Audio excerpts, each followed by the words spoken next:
Service, Walter Wong, and then after Walter, I have Kaimi Kaupiko. To the panel of the occupying nation, aloha. I can't believe that's appropriate at this time. And as I sat down waiting for my turn, I rehearsed how many different ways I could say it in a loving way. But that was my message, my point I wanted to get across is you folks are the occupying nation. And there's the venue that you folks are here, you folks are representatives from the Department of Interior. It is a nation to a nation, the desire of my Hawaii. And what that means is we still exist. For the Hawaiians on this panel, I hope the time comes you know where you will stand, so that you still have a job. And that is true, right? I'm not making fun. There's going to come a time that you're going to have to choose where you're going to stand and be happy with that.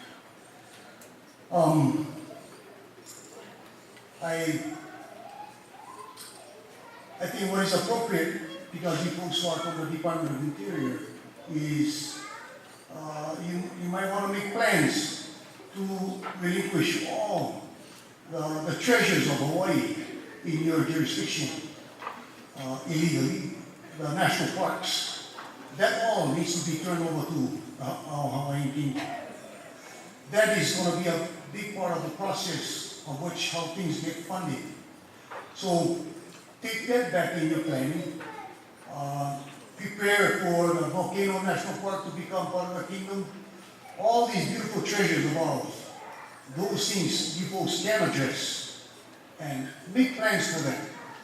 The sooner the better. The other part that I wanted to make mention to you folks as well as Kapu is the military part of there's a lot of service people that came from Hawaii, men and women. And it's a very touchy subject because we die for what nation? I'd like to have everybody think about it. It'll be a beautiful time when we fight side by side as soldiers from Hawaii alongside the soldiers of America to fight along the same principles. That we can do. We can send our boys, our children, our blood, my sons. I can agree to send them as soldiers from the American kingdom. And I look forward to that day. In closing, I'd like to appreciate all those who are very akamai in articulating in this venue. And I hope that our OQ can continue to olelo how beautiful and how beautiful. Kaimi Kaupiko, and then Claire Lapinzi.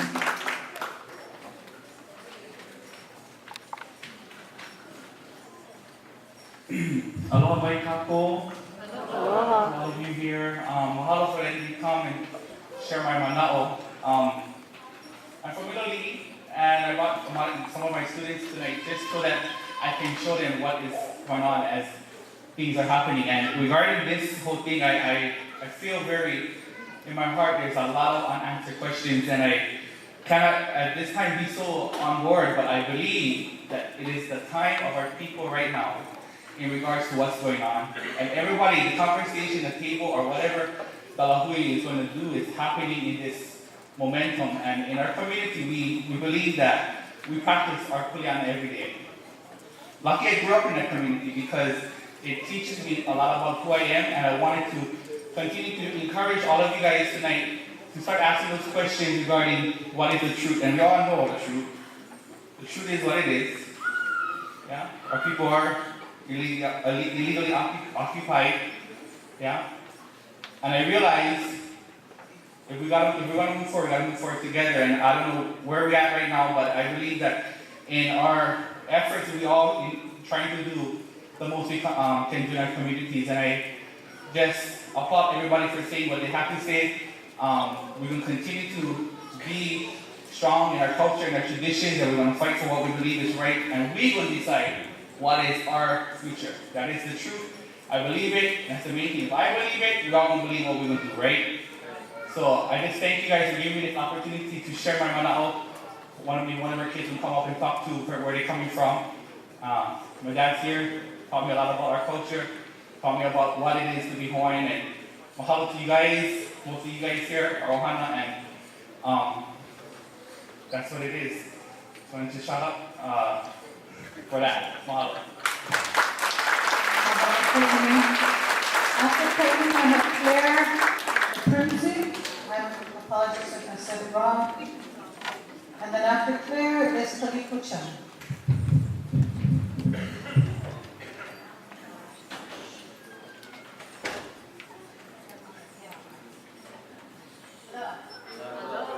My name is Claire.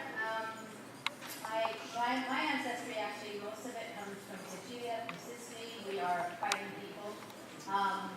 So when I came here because my dreams told me to come here. And they kept coming and coming. I'm a traditional midwife. I'm an educator. I work at the Hawaiian Medical School. First day I was given, they told me, you should teach, they wanted me to teach history. I said, from that book? Oh, from this book. Oh, usually everybody tells me to be quiet. But thank you. So when they said teach out of this book, I said, who wrote this book? I never taught my kids this way, so I'm not going to teach the Hawaiian kids this way either. Because I looked at it, and I looked at the failures that they want Hawaiian kids to have, and that is to put them into the military and put them into their corporation, which is our prisons. So that's not where Hawaiian children should be. They're really off the mind. They need to. So I'm in the garden project club there now. We're bringing them out of Lao. We're bringing them out of Ai. But the other thing I do is I help the babies. Now I help a lot of Hawaiian babies, and I would really encourage you to really listen. Because when I came here as actually I'm 60, but I came here when I was a teenager, and I kept coming back. And so, but I went into the water. I went and laid on the earth. I go up to the Kauahu up there in Mauna Kea, and please tell them to stop bombing the 22 nations that are coming in here and dropping the uranium. Think about the babies. That's what you should be thinking about. You should be thinking about them because I can tell you the ones, and I had a lot of babies be born, and a lot of Hawaiian babies. They are ready. They are the leaders. They're here. They're coming, and they're coming, and they're coming. And so they will be born with that knowledge. I can tell you that. You cannot take, you may destruct and get down to 2%, but all it takes is for the next generation to come back. And they're going to keep coming back because they will get the land back. And so I ask you to work with the heart, work with the breath, listen to what everybody said here. But listen to those that are coming in right now. They're really strong. And they really are peaked with it all. So please, malama i ka'aina, malama ng people. And again, big mahalo for all of you for letting me use my leo here today. Thank you. Is Kaliko Chan? I have Kaliko Chan.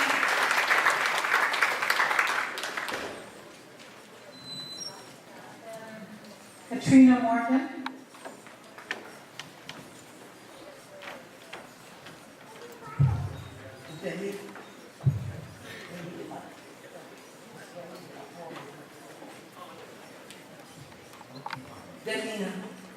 Delina Mai, aloha Esther. How nice to see you again. If all of this is going to fall in your lap, you have a very difficult job ahead. I suspect that it will. And I appreciate very much all your efforts. I have a couple of questions this evening as well as questions to answer. My first question is, I entered just as the introduction of everyone was made. When you gave us advance notice, I call this so-called advance notice, 3 days is hardly that, and considered a bit disrespectful of us. But there's over 20 pages explaining this. answer to a rulemaking process.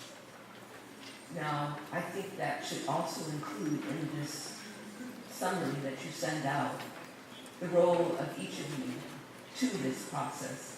What we're doing when we explain this to you, do you go back and just say, okay, we're going to give this to somebody else, they're going to look through it and write the report, and I don't have to do this anymore, and I wasn't listening anyway? Or are you folks going to write the report? Or what happens to it? So I think your role needs to be explained, and the future of whatever you're going to be doing needs to be explained in this summary if you want us to be able to answer these questions. I have other questions, but I'll go on. In your questions to us, you have 5. I would say that I'm going to get back to number 1.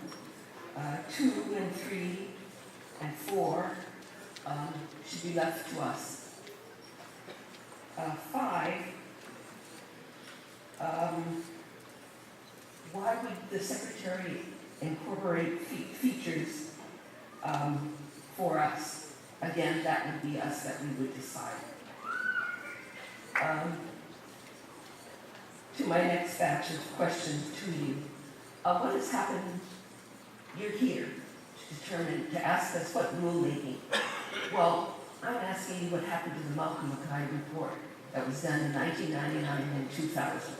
Now, Mr. John Berry and Mr. Van Norman, I can't remember his first name, came, and we held hearings, and I testified in Kona for that. Here I am today, 14 years later, wondering what happened to the other. There were 5 recommendations according to the Malcolm McKay report. One that says they, I think, recommended a federal recognition process. 2, to initiate an office within the Office of the Department of Interior. 3, the report recommends that the Department of Justice assign the Office of Tribal Justice on an ongoing basis to maintain dialogue with Native Hawaiian people on issues of mutual concern and to continue to work cooperatively with Interior on these issues. Has that been done? Number 4, the report recommends that the creation of a Native Hawaiian Advisory Commission to consult with all bureaus of the Interior to manage land in Hawaii regarding land management, resources, and cultural issues affecting Native Hawaiians. Cultural issues affecting Native Hawaiians is an ongoing matter and has been because our land and our culture are intertwined. We cannot separate them. And number 5, the past history of the United States Native Hawaiian relations reveals many instances in which the United States actions were less than honorable. Native Hawaiians continue to suffer the effects of these actions, for which our nation continues to have moral responsibility. I think that carries a great deal of impact. It is well known from everybody that's testified that so far this evening and from other testimony that I've listened to on the level over TV or in the newspaper, that Hawaiians have stood up and told the United States that their acts were illegal, unlawful, unconstitutional, according to both the U.S. laws and Constitution and ours, and immoral. Therefore, I ask you, what can you do for us given this predicament? Well, I have an answer. You can, 1, speak the truth. 2, end the deceit. 3, convey to the international, global world that you have been doing this regarding Hawaiians, that in actuality, you occupy our country. You have landed in 1893 Marines, which have never left, and today the Red Pack exercises go on to demonstrate to the entire world the superiority of the American culture. This, to me, resonates with Hawaiians. We don't say anything about it. It was never asked of us, could you do it? So, really, speak the truth and end the deceit. And for the federal lands that you have occupied, other than the national parks, because I believe that we have no state entity to do the job that the National Park Service does, but your military occupies our federal lands. They have from the time they've taken and from martial law in Hawaii after Pearl Harbor, which, by the way, was declared unconstitutional by your Supreme Court. So I think that you should see and recommend to your secretary that you sit down with the Secretary of State, the Secretary of Defense, and of course the Secretary of the Interior and the Department of Justice to work out a payment plan of lease rent for all the federal lands, especially the military lands that you occupy. Below, of course, Pearl Harbor, which is invaluable, but if you could just begin to pay past due lease rent, that would provide us the funds, because unfortunately, neither the state has funds for us to continue our work, which we need to do, and which has been acknowledged by everyone. The Kona crab of Office of Hawaiian Affairs has said publicly that we need to continue our educational work. At the time of the Mauna Makai report, I had just finished doing a member of Kuina'uau as a director member. That was an organization of 60 organizations, and the U.S. seems to be, loving organizations. So they were 60 organizations that came together in 3 years to put together an educational program. It addressed those who have no idea what's going on, those who are in between, and those who are absolutely say, I know everything. And there were 3 tracks. What ended it after 3 years and a small grant from the ANA Administration for Native Americans, was Office of Hawaiian Affairs saying we're not going to give us more money. So then we have the Makai report, and your representatives, Mr. Berry and Dan Forrest. At the time, we also had a process, the Native Hawaiian Convention, the Ahahui O'iwi ongoing, and I served as a delegate from Kona to that. And we worked for 3 years, and other groups did too, and we needed to continue, otherwise we would have been ahead on this. But once again, the Office of Hawaiian Affairs said, we're not going to give you money. So we need funding, and this you folks can provide by just paying us our lease rent that you owe delinquent. In closing, I would like to say that I think that you should take back to the Secretary of the Interior, the Secretary of State, the Department of Justice, and the Department of Defense to recommend that the President act as a next step in the reconciliation process, because that's what I see folks is here for, the reconciliation process that was recommended in both the Apology Bill, Public Law 103-150, and the Mauna Makai report. To take the next step in the reconciliation process to further, and using the words of your public law, to further the proper foundation for reconciliation, that the President does act to recognize the rights of the Aboriginal, the word the Queen used, and Kanaka Maoli people of Hawaii, to facilitate, enact, and conduct their own governance processes. Further, that the recognition does acknowledge the moral duty and responsibility and the political status and relationship, nation to nation, with the indigenous Aboriginal Kanaka Maoli people of Hawaii, people of the archipelago of Hawaii, known as the constitutional monarchy of the Kingdom of Hawaii. And then number 85 is Katrina Arjun, and then Shannon Rudolph.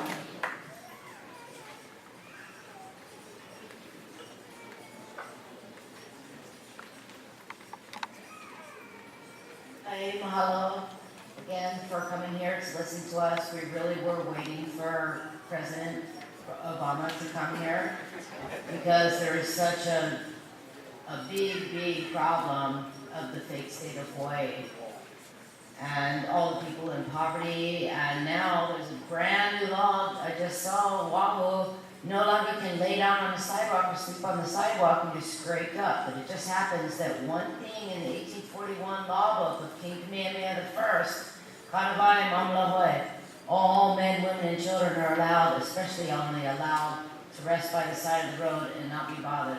Now they're scraping up those homeless people because it looks so bad for tourism. So, as far as what United States is doing with Hawaii, yeah, plant your gardens, get some grants, get some really good coffee. What for make tours, ecotourism. That's what they're perpetuating for, is more and more tourism, not the folks that live here and breathe here and raise their children here. It's still focusing towards tourism and not the bottom line. Another thing is this room is handmade by Uncle James Khalili. Jimmy Boy, he made this room. He's not with us this year. He was persecuted in court for over 10 to 15 years, trying to be the Kona of Kahalu Beach, where he knows his family lived, and he owned the graveyard, and he was there, and every couple days they collected all his stuff, throw him away, say he's not a nobody. This man played professional football. This man almost became an attorney. This man was my friend. This man was my kumu. And all the courts just slammed him down as a piece of crud. And it's very hurtful.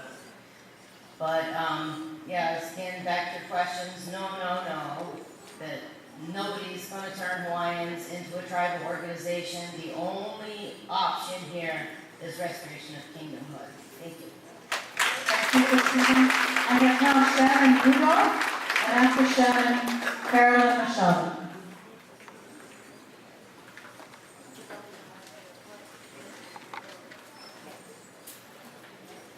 Aloha. And aloha nui loa to you for showing up on such short notice and for helping to unite all of the Hawaii Islands. Growing up, I was always a proud patriot in the country of my birth. As a product of the U.S. education system, I strongly believed in the ideals of America. I was taught the values of fairness, of justice, of freedom, equality, democracy, champion of the little guy, helper of the oppressed, defender against tyranny, and the rule of law. The rule of law. I was 10 years old when the lie of the Gulf of Tonkin incident that pulled the U.S. further down the rat hole of the Vietnam War. I soon learned about the napalm and Agent Orange that is still poisoning the people of Vietnam today.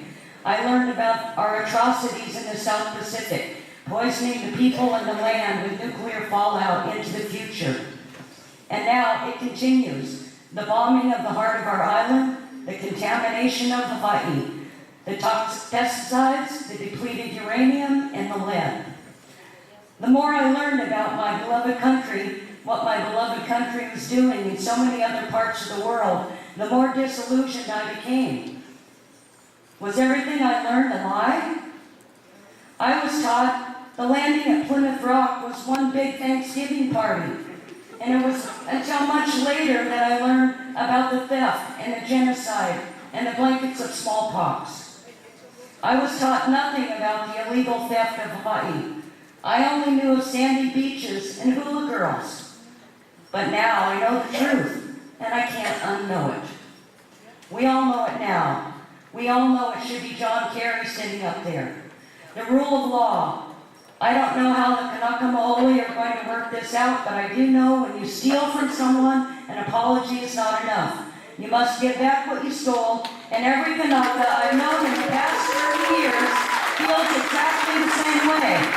And let me add, these meetings on the mainland that are trying to stack the deck, pitting Native Hawaiians against the people of Hawaii, is a deep affront to the people of Hawaii. This issue has nothing to do with Native Americans, and you should cancel those meetings in the morning. I deeply love the fictitious USA that I grew up in, but now I'm deeply ashamed of the country of my birth. No to all 20 questions. Thank you. Thank you very much.